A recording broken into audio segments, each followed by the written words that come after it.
الوعد اللهم صل على محمد وآل محمد وعجل فرجهم. رحم الله من قرأ الفاتحة.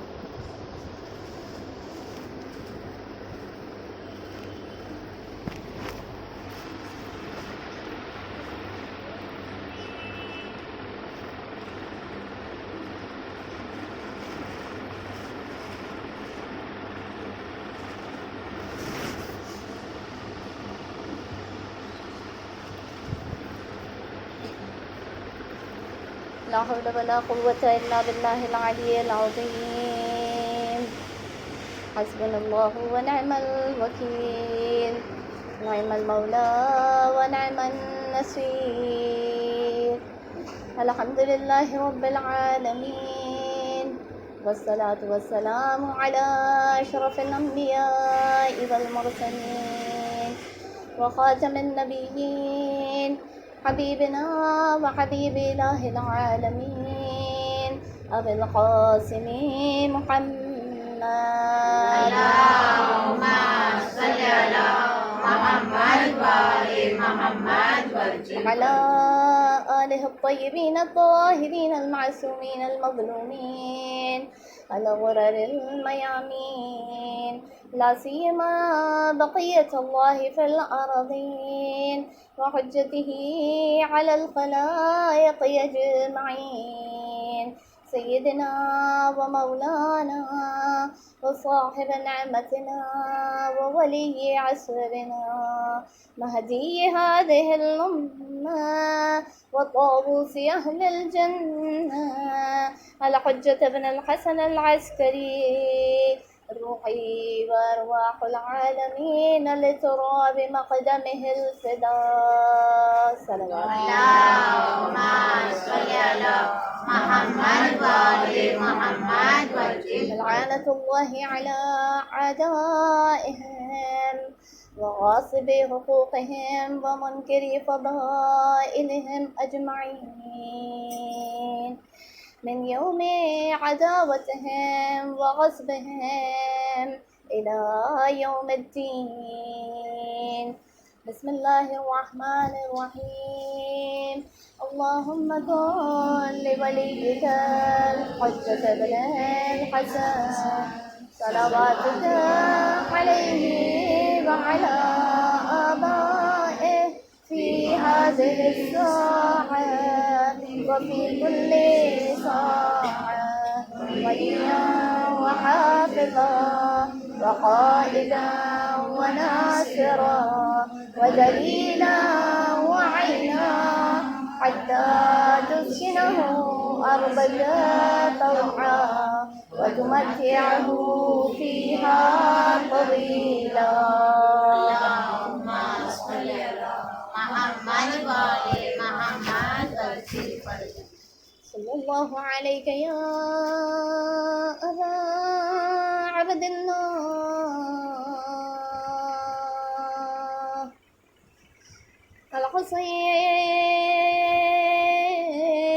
الحسين المظلوم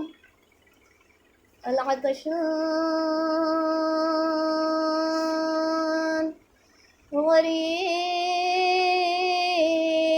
كربلاء.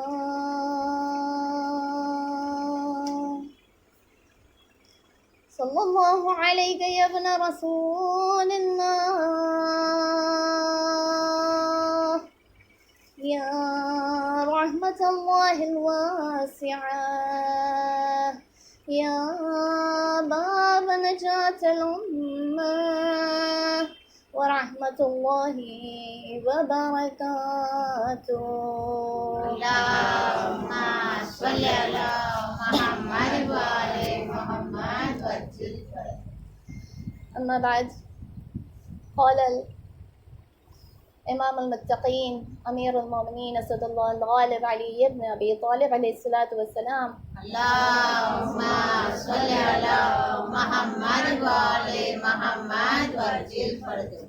فاعل الخير خير منه وفاعل الشر شر منه. صلوات نائب فرمائیں. اللهم صل على محمد